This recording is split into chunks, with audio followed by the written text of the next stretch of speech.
हम अपनी लाइफ के हर एस्पेक्ट में रिस्क मैनेज करने की कोशिश करते हैं। जैसे हम ऐसी कार लेते हैं जिसमें एयर बैग्स हों ताकि एक्सीडेंट में इंजरी से बचा जा सके। हम हेल्दी खाते हैं और एक्सरसाइज करते हैं ताकि बीमारियां अवॉइड कर सकें। हम बड़े लॉक्स और सेफ्टी डोर्स यूज करते हैं ताकि हम सिक्योर रहें। लेकिन जब बात इन्वेस्टमेंट्स की आती है तो रिस्क मैनेज करना शायद हमारी प्रायोरिटी में सबसे नीचे होता है। हम हाई रिटर्न्स की उम्मीद से एक्सेसिव रिस्क लेते हैं और ज्यादातर केसेस में डिसअपॉइंट हो जाते हैं।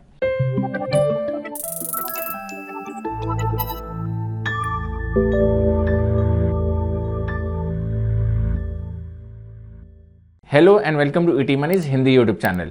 आज की वीडियो में हम डिस्कस करेंगे कि बिना रिटर्न्स कॉम्प्रोमाइज किए एसेट एलोकेशन का सही यूज करके रिस्क कैसे कम किया जाए।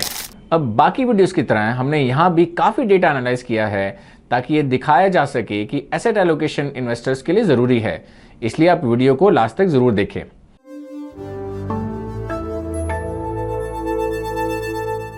हैरी मार्कोविट्ज नाम के एक प्रोफेसर ने अपनी पूरी लाइफ इस रिसर्च में लगा दी कि कैसे हम और आप सबसे कम रिस्क लेकर बेटर रिटर्न्स कमा सकते हैं। उनकी रिसर्च ने मॉडल पोर्टफोलियो थ्योरी को जन्म दिया, जिसके लिए उन्हें नोबेल प्राइज भी मिला। अब मार्कोविट्ज का एक फेमस कोट है जिसमें उन्होंने कहा कि asset allocation is the only free lunch in investing. इसका मतलब यह है कि अगर आप एसेट्स को डाइवर्सिफाई करते हैं तो आप हाई रिटर्न्स कमा सकते हैं, वो भी कम रिस्क लेकर। अब ये सिर्फ एक थियोरेटिकल बात नहीं है, इसे सिंपल मैथ से भी प्रूफ किया जा सकता है। अब मान लीजिए आपके पास एक पोर्टफोलियो है जिसमें 60 रुपए इक्विटी इंडेक्स फंड में और 40 डेट फंड में इन्वेस्टेड किए गए हैं। उसी टाइम आपका एक दोस्त अपना पूरा पैसा 100% इक्विटी इंडेक्स फंड में इन्वेस्ट करता है। अब पहले साल में इक्विटी से 12% रिटर्न आते हैं और डेट फंड 7% रिटर्न देता है, तो साल के एंड तक आपका इन्वेस्टमेंट 110 रुपए होगा, लेकिन आपके दोस्त का इन्वेस्टमेंट 112 रुपए होगा। यानी पहले साल में आपका दोस्त आपसे बेटर परफॉर्म करता है। अब दूसरे साल मार्केट 30% गिर जाता है, आपका टोटल पोर्टफोलियो 93 रुपीज का हो जाएगा, आपके दोस्त का पोर्टफोलियो 78 पर आ जाएगा। अब आपका रिटर्न बेटर होगा क्योंकि आपने डेट फंड में इन्वेस्ट किया था। इक्विटी में लॉस हुआ, लेकिन 40% डेट इन्वेस्टमेंट आपको 7% का रिटर्न दे रहा है। दूसरी तरफ आपके दोस्त के पास कोई डेट इन्वेस्टमेंट नहीं था, इसलिए उसका पोर्टफोलियो ज्यादा गिर गया। अब रियलिटी में जब लोग ऐसा स्टीप करेक्शन देखते हैं तो इन्वेस्टिंग बंद कर देते हैं। सोचिए आपके पास 50 लाख का ऑल इक्विटी पोर्टफोलियो हो और आप कुछ ही दिनों में 15 लाख का लॉस देख लें, तो ये कितना डेवास्टेटिंग होगा। ऐसा 2020 में कोविड-19 के दौरान और 2008 की ग्लोबल फाइनेंशियल क्राइसिस के समय हुआ था। एसेट एलोकेशन न सिर्फ आपके पोर्टफोलियो को ऐसे शॉक से बचाता है, बल्कि आपको लॉन्ग टर्म इन्वेस्टेड रहने में भी हेल्प करता है। एनीवे, आइए देखते हैं तीसरे साल में क्या हुआ। तीसरे साल में इंडेक्स फंड ने फिर 12% रिटर्न दिए। आपका टोटल पोर्टफोलियो 102 रुपए का हो जाएगा, आपके दोस्त का पोर्टफोलियो 88 का होगा। तो तीसरे साल के बाद आप अभी भी अपने दोस्त से आगे हैं, मतलब डेट में इन्वेस्ट करने के बावजूद आप बेटर रिटर्न्स पा रहे हैं। यही मार्कोविट्ज का फ्री लंच है।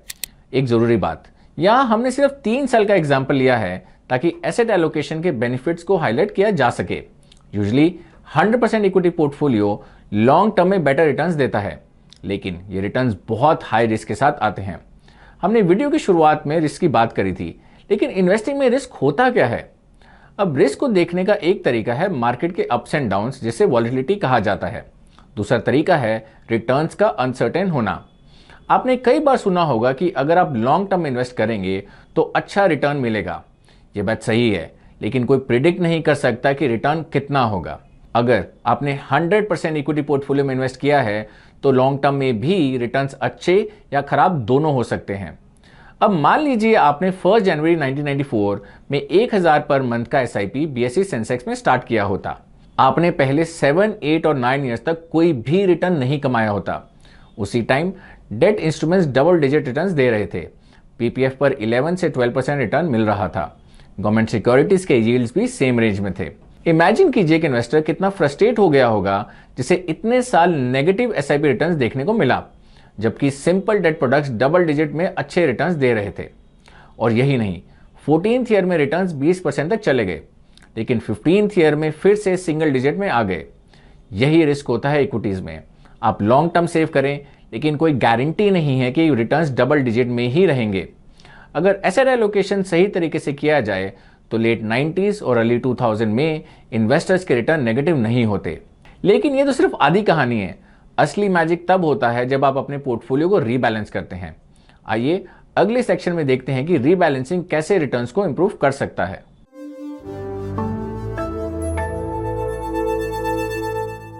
पोर्टफोलियो को रीबैलेंस करने के कई तरीके हैं, लेकिन चलिए हम अपने पहले एग्जाम्पल से ही कंटिन्यू करते हैं। आपने 60-40 के पोर्टफोलियो एलोकेशन के साथ स्टार्ट किया था। अब अगर आप हर साल पोर्टफोलियो को रीबैलेंस करते हैं और इसके वापस ओरिजिनल एसेट एलोकेशन 60-40 पर रीअलाइन करते हैं तो आपके रिटर्न्स और भी ज़्यादा होते। अब समझते हैं कि आपके रिटर्न ज़्यादा क्यों होते। जब आप पोर्टफोलियो रीबैलेंस करते हैं तो आप उस एसेट क्लास में प्रॉफिट बुक करते हैं जो अच्छा परफॉर्म कर रहा होता है, और उस एसेट क्लास में इन्वेस्ट करते हैं जिसमें आप कम रिटर्न्स दिए हैं। जब इक्विटी अच्छा कर रहा था तो पैसा डेट में चला गया, जब मार्केट गिरा तो पैसा डेट से इक्विटी में आ गया। क्या ये मैजिक नहीं है? सिर्फ पोर्टफोलियो रीबैलेंस करके आपने हाई रिटर्न्स कमाए और रिस्क भी और कम हो गया। अब आप में से कुछ लोग टैक्स के बारे में सोच रहे होंगे।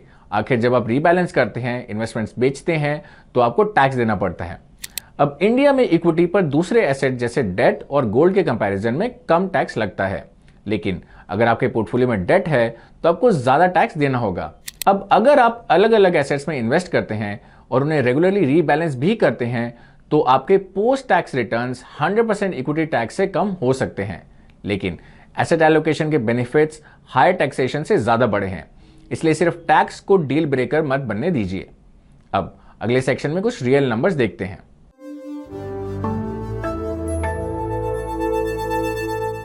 हमने करीब 20 साल के डेटा पर एक स्टडी की। इसमें हमने 3 अलग अलग पोर्टफोलियोज के परफॉर्मेंस को कंपेयर किया। पहला पोर्टफोलियो पूरी तरह 100% इक्विटीज में इन्वेस्ट करता है। दूसरा पोर्टफोलियो 80% इक्विटीज और 20% डेट से शुरू होता है, लेकिन इसे रीबैलेंस नहीं किया जाता। तीसरा पोर्टफोलियो भी 80-20 एलोकेशन में शुरू होता है, लेकिन इसे हर साल रीबैलेंस किया जाता है।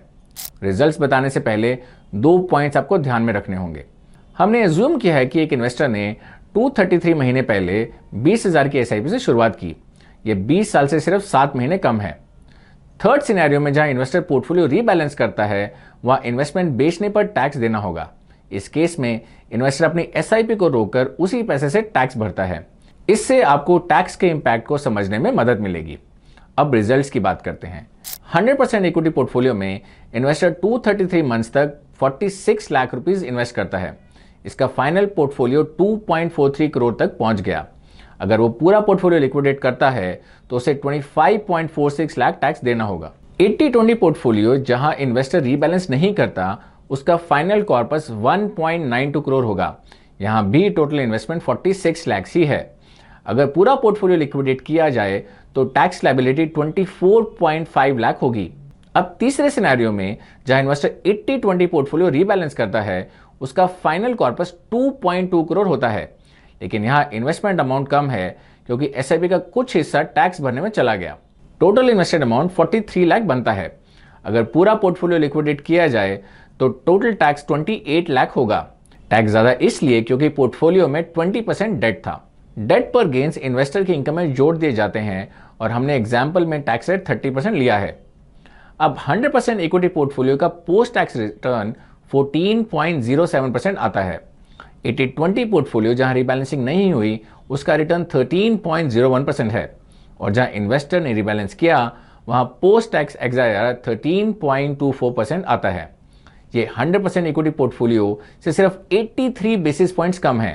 ये रिटर्न्स तब भी बहुत अच्छे हैं क्योंकि इसमें 20% डेट है और ये पोर्टफोलियो 100% इक्विटी से कम रिस्की भी है। यहां एक और पॉइंट ध्यान में रखना चाहिए।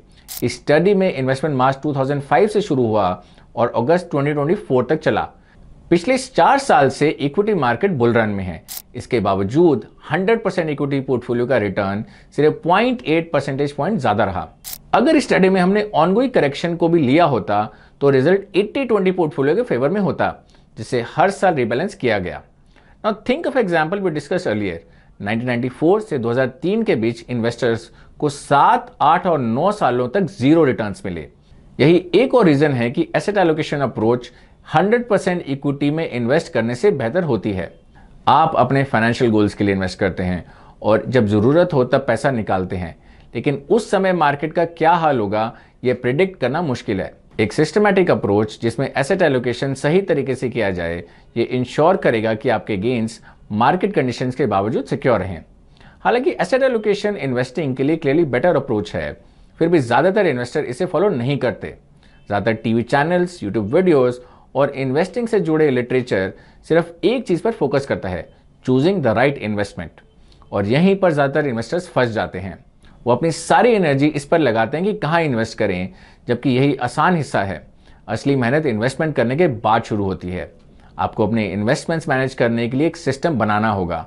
भले ही आप साल में सिर्फ एक बार रीबैलेंस करें, लेकिन आपको कुछ समय निकालकर अपना पोर्टफोलियो रिव्यू करना होगा। आपको चेक करना होगा कि एसेट एलोकेशन में कितना वेरिएशन आया है और क्या बेचना और क्या खरीदना सही रहेगा। और ये सब टैक्स एफिशिएंट तरीके से करना होगा। ये टीडियस हो जाता है क्योंकि ज़्यादातर इन्वेस्टर्स के इन्वेस्टमेंट स्कैटर्ड होते हैं। बहुत से लोगों के पास 15 से 20 से ज़्यादा फंड्स होते हैं, जिससे डिसीजन पैरालिसिस आ जाता है। लेकिन इसे मैनेज करने का एक बेहतर तरीका है। आइए इसे अगले सेक्शन में समझते हैं।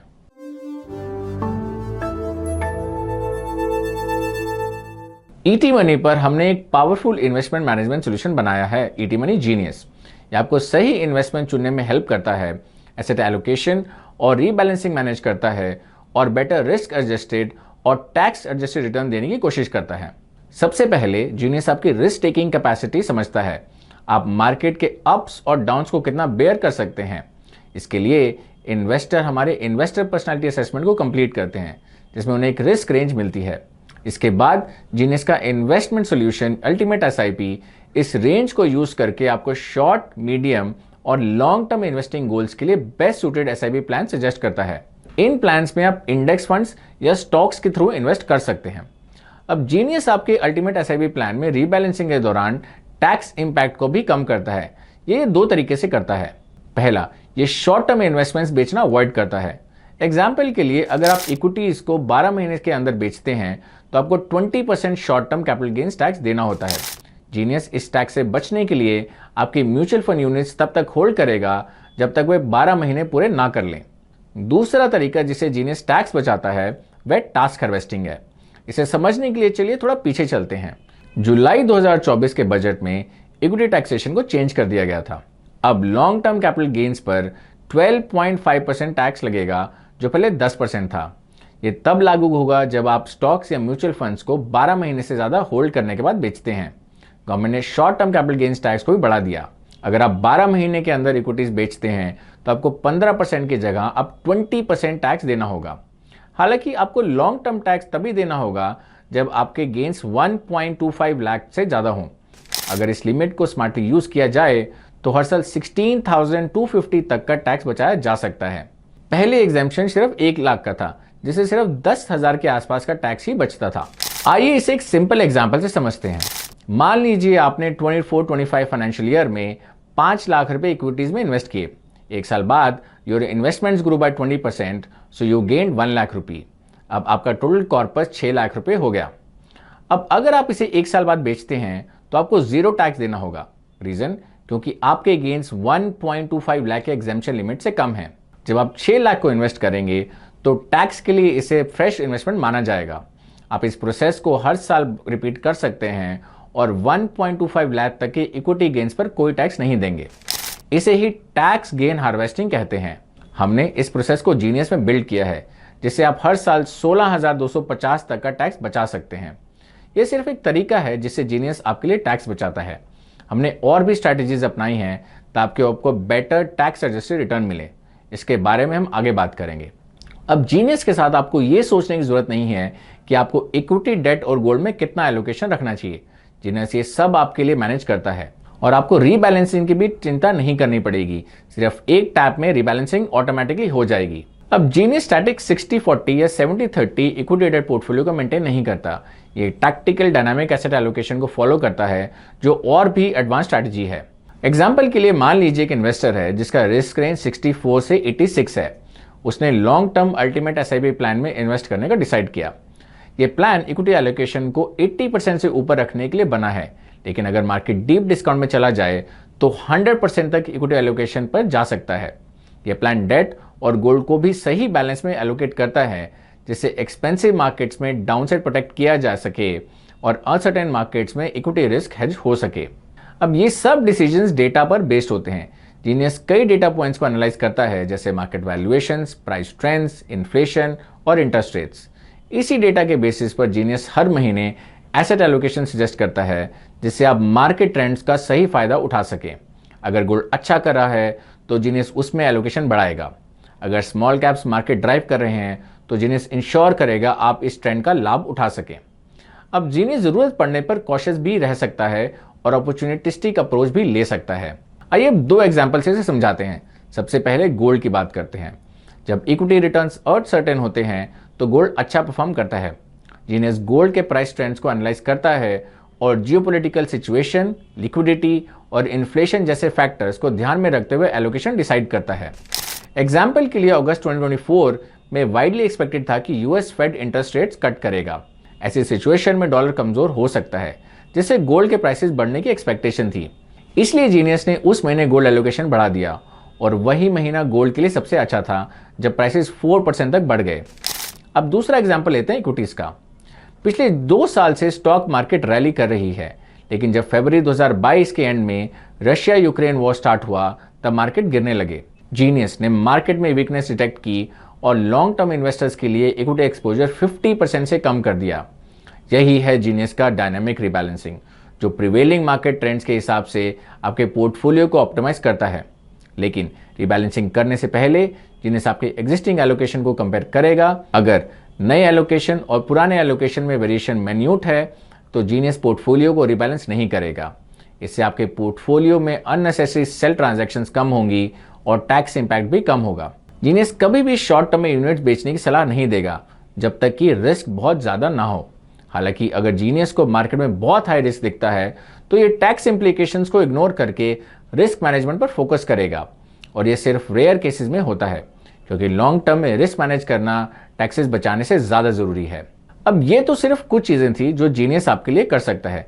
जीनियस की पूरी पावर और उसकी वैल्यू आप सिर्फ तभी समझ पाएंगे जब आप उसे कंप्लीट मार्केट साइकिल में एक्सपीरियंस करेंगे। तो ईटी मनी ऐप को डाउनलोड करें और उसे ट्राई करें। और इसी के साथ हम इस वीडियो के एंड पर आ गए हैं। आई होप आपको ये वीडियो अच्छा लगा, और अगर ऐसा है तो अपने फ्रेंड्स और फैमिली के साथ इसे जरूर शेयर करें। हम जल्दी वापस आएंगे एक और वीडियो के साथ। Till then, take care. Mutual fund investments are subject to market risks. Read all scheme-related documents carefully. Investments in security markets are subject to market risks. Read all the related documents carefully before investing.